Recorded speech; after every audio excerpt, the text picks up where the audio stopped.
Assalamualaikum warahmatullahi wabarakatuh. Selamat pagi teman-teman mahasiswa SDE Gizi. Pagi ini saya coba membawakan materi pembiayaan jangka pendek. Baik. Pembiayaan jangka pendek adalah merupakan utang jangka pendek waktunya kurang dari 1 tahun yang digunakan untuk memenuhi kebutuhan musiman dan aktual. Sumber-sumber pembiayaan jangka pendek ada dua, yaitu internal dan eksternal. Internal dari anak-anak perusahaan yang punya kelebihan kas, dan eksternal bisa mengeluarkan komersial paper, kemudian pembiayaan non spontan tanpa jaminan, dan non spontan dengan jaminan, dan sumber dana dari luar negeri. Baik. Surat berharga atau komersial paper merupakan salah satu bentuk pembiayaan jangka pendek dari promes tanpa jaminan yang keluar oleh perusahaan yang memiliki standar kredit yang tinggi.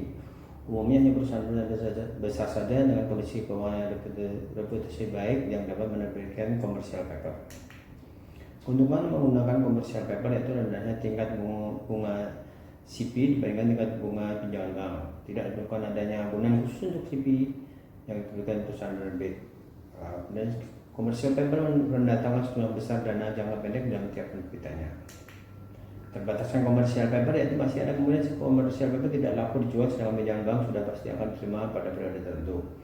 Bila perusahaan penerbit mengalami kesulitan keuangan saat komersial paper jatuh tempo sehingga tidak mampu membayar kembalinya CP tersebut, sulit meminta waktu pembayaran pada investor. Perusahaan kecil dengan kredibilitas tinggi dan masalah kreditnya tidak dapat ikut menerbitkan CP sebagai sumber dana jangka pendek.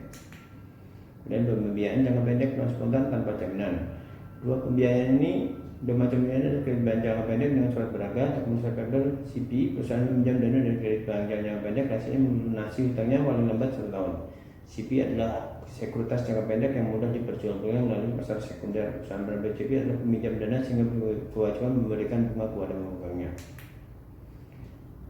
4 jenis bunga pembiayaan jangka pendek tanpa jaminan yaitu tingkat bunga nominal atau dinotasikan kanom, nominal rate, tingkat bunga periodik, persentase cost periodik, dan tingkat bunga tahunan annual percentage, dan tingkat bunga efektif annual rate.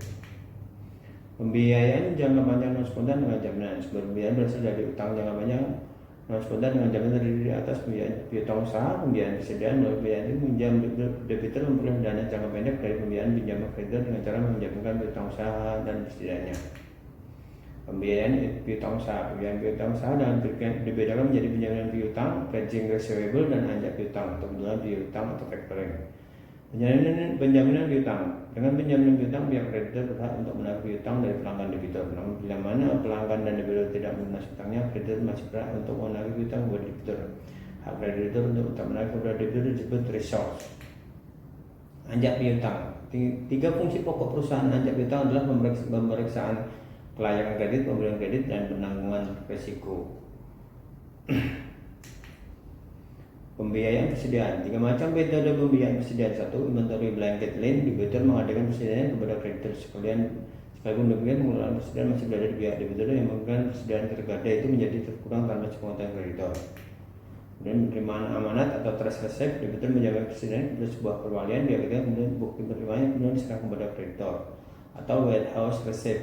Kreditor dan debitur menyepakati untuk menyimpan persediaan di sebuah gudang milik pihak ketiga yang independen. Kemudian sumber dana dari luar negeri untuk mengimbangi fungsinya itu mengimbangi utang falas dan mengurangi biaya.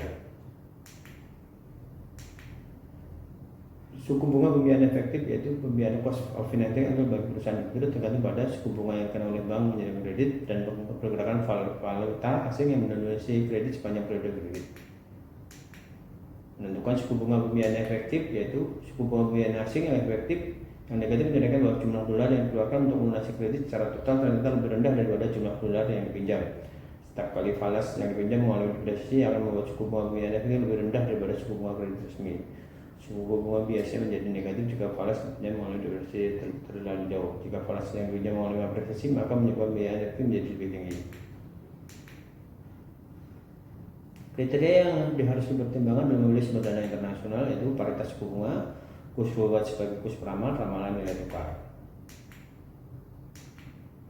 Paritas suku bunga. Jika terdapat paritas suku bunga tinggi, maka corporate interest arbitrage dilakukan. Pembiayaan dilakukan melalui falas atau valutas domestik. Kurs forward sebagai kurs peramal, yaitu paritas suku bunga eksis dan memakan kurs forward. Ramalan nilai tukar yaitu setelah presentasi perubahan nilai tukar selama periode pembiayaan diramalkan, perusahaan dapat menggunakan hasil peramalan tersebut bersama-sama dengan suku bunga luar negeri mengestimasi biaya pembiayaan efektif. Pembiayaan efektif ini kemudian dibandingkan dengan suku bunga domestik atau nilai EF yang membuat pembiayaan valuta asing sesuai dengan suku bunga domestik. Ramalan nilai tukar, keterbatasan kemampuan perusahaan dalam meramalkan nilai tukar, expected value dari pembiayaan efektif, pemakaian distribusi probabilitas. Pemakaian distribusi probabilitas dengan menggunakan distribusi probabilitas dari persentase perubahan nilai tukar. Bersama-sama dengan suku bunga dari valuta yang bersangkutan, perusahaan dapat menentukan distribusi probabilitas untuk biaya pembiayaan efektif. Kemudian perusahaan dapat membandingkan distribusi ini dengan pembiayaan domestik dalam rangka membuat keputusan pembiayaan. Pembiayaan dalam portofolio valuta, adanya variasi biaya pembiayaan yang cukup tinggi, dampak dan diversifikasi portofolio. Hasil-hasil aktual dari pembiayaan memakai falas, sejumlah perusahaan melakukan pembiayaan menggunakan falas dengan harapan mereka dapat mengurangi biaya pembiayaan. Dampak dari diversifikasi portofolio, pembiayaan melalui portofolio yang diversifikasi yang mengandung lebih banyak valuta suku bunga rendah akan menambah kemungkinan bahwa pembiayaan yang dimaksud adalah lebih murah daripada pembiayaan domestik, karena beberapa falas kecil kemudian akan bergerak karena bisa dengan dana yang sama, dan demikian akan mengalami apresiasi sehingga menutupi keunggulan suku bunga yang lebih murah. Pembiayaan berulang-ulang memakai portofolio falas. Varian dari pembiayaan efektif dari portofolio yang mengandung dua itu waktu ke waktu dapat digunakan menggunakan persamaan VAR, core, dan dibangun regulasi pergerakan nilai tukar kedua falas. Demikian kami sampaikan. Wassalamualaikum warahmatullahi wabarakatuh.